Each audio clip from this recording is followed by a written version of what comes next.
One quarter remains here on a Sunday night. You are watching the NFL on EA Sports.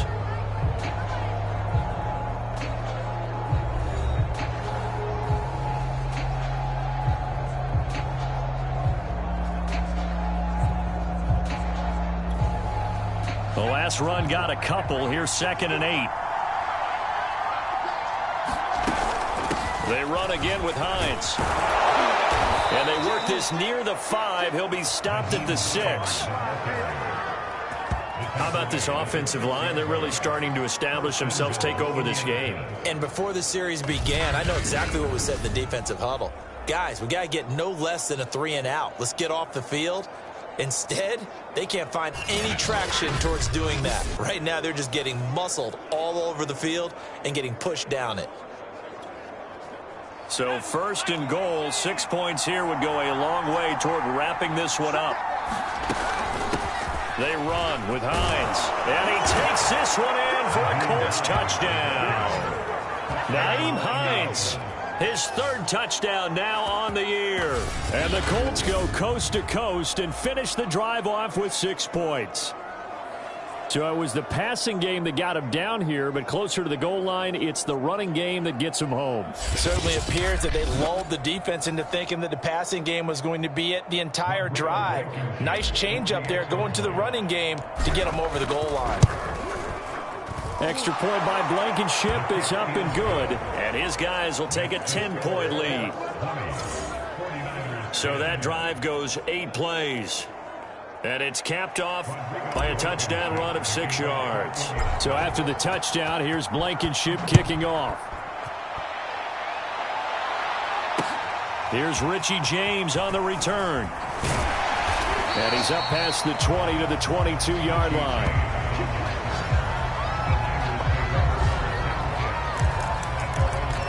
San Francisco's offense returns to the field. And you figure after giving up that last touchdown, they trail by 2 scores here in the 4th quarter. This drive becomes very critical.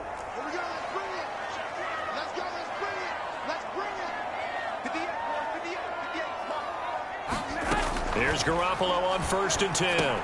He's going to drop this underneath to Mostert. And he's got it past the 30 before he's hit and dropped.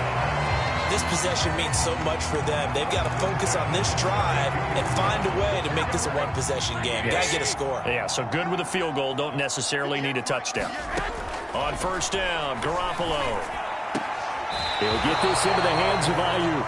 And he goes out right around the 39. A gain of 6 there on 1st. Looking to throw again on 2nd down.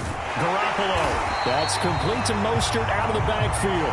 And he'll be stopped right at midfield. All right, this is the time of the game where they're down a couple scores, and they've really got to get some yards in chunks. And they know the defense doesn't want to give those up, but they've got to find a way to take them anyway. Now the question is, can they string a few of those together?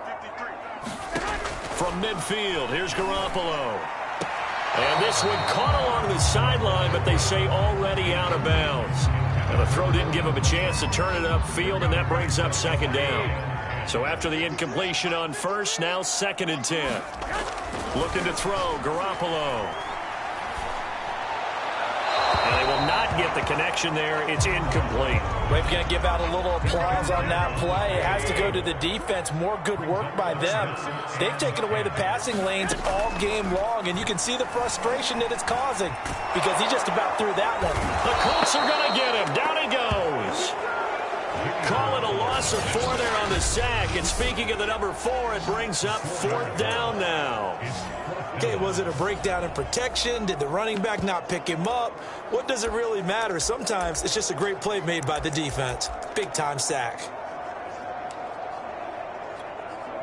And they're indeed going to go for it here on 4th down. So trailing here in the last quarter. Let's see how this plays out. And he will find his man, Samuel. And he is tackled inside the 40, not quite to the 35. Well, every drive from here out is definitely crucial and critical. They know that they need to get at least 3 here to get it back to a one-score game. But I can't imagine that in their huddle that they're thinking at all about getting a field goal. They want to get into the end zone and then try and get the ball back again. Throwing on first is Garoppolo. And the timing a bit off that time as that one falls to the ground. They'll try again from the 36 on 2nd and 10. Garoppolo now. He'll swing this out to Mostert. And this time not quite to the 30. It'll be down at the 31-yard line. 4 yards the gain, and it'll bring up a 3rd down.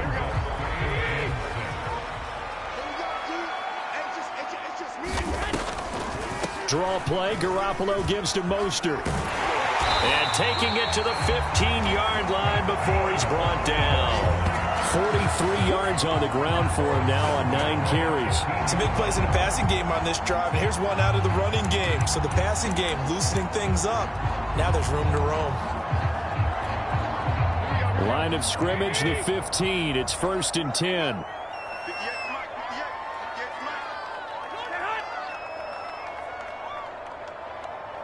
Two minutes left to play in this football game here on EA Sports.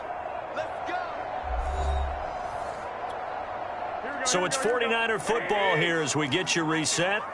They've got a 1st and 10 as they search for a late score. Garoppolo on 1st down. And that is incomplete. Oh, the coverage a little too good there, and it's 2nd down.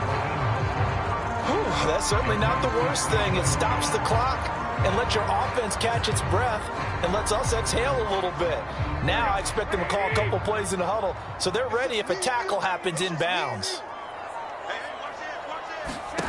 Garoppolo to throw. And he'll go down. Brought down at the 20-yard line. They'll get to the line here, but remember, it's also 3rd down. Touchdown, 49ers. Brandon Ayuk, his 3rd touchdown now on the year. And the 49ers have made it a one-score game again here in the 4th. Important extra point up and through. And now things get a bit more interesting here in this 4th quarter. After the touchdown, it's Robbie Gould now to kick it away. Here's Harris to return it.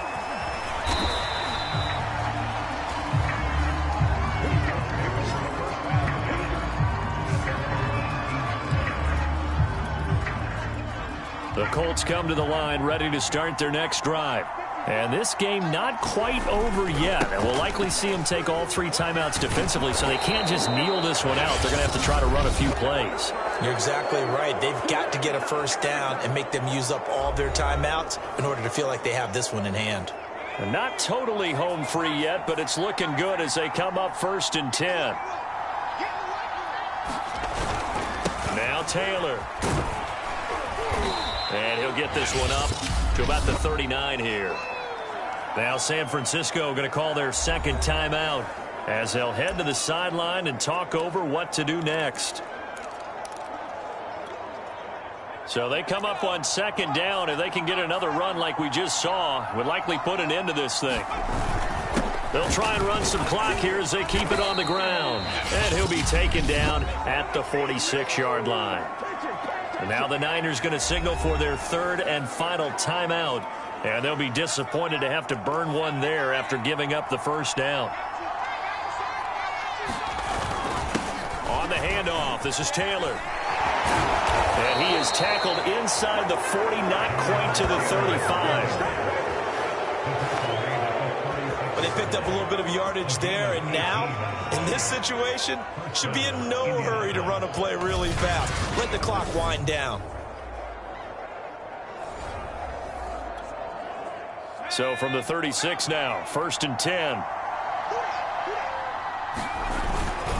On the handoff, Taylor. Call it no gain on the play, and it'll be 2nd down. Charles, why didn't they just take the knee there? You're asking the question that I'm asking as well, because we've seen a lot of football where coaches decide maybe they get a little greedy. I don't know if they're doing it for stats or for what reason. We've seen it happen in college, and how about in the NFL? The miracle of the Meadowlands. All they had to do was take a knee, and the game was over. The Giants ran it one more time. Ball popped free. Philadelphia picks it up and wins the game. What year was that? 1978. I think it was in November. And they're going to mark him down short, maybe by about a yard, if that. It's a pickup of 4, but they're still a yard short here with 4th down, forthcoming. And a timeout comes in. The whistles blow with 3 seconds remaining.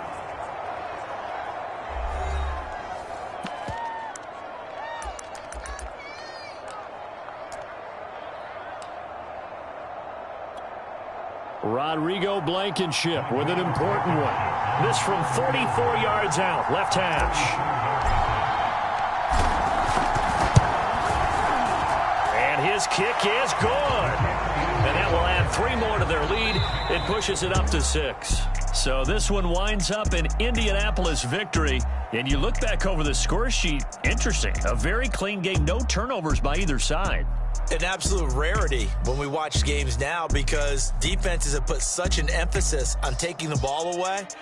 Well, what we saw here was offenses spending their time saying, look, you know they're coming for it. Ball security is paramount. So they worked on that, not just a week of practice, but I'm sure all during training camp. Make sure when you have it, tuck it away, because danger lurks everywhere you turn. So for Indianapolis, the win moves them up to 5-2 now on the year. And they will head home next week to take on the Tennessee Titans. Meanwhile, for the 49ers, the loss will drop them to 4-2 on the year. And they'll try and turn things around next week as they have a date at Soldier Field with the Chicago Bears.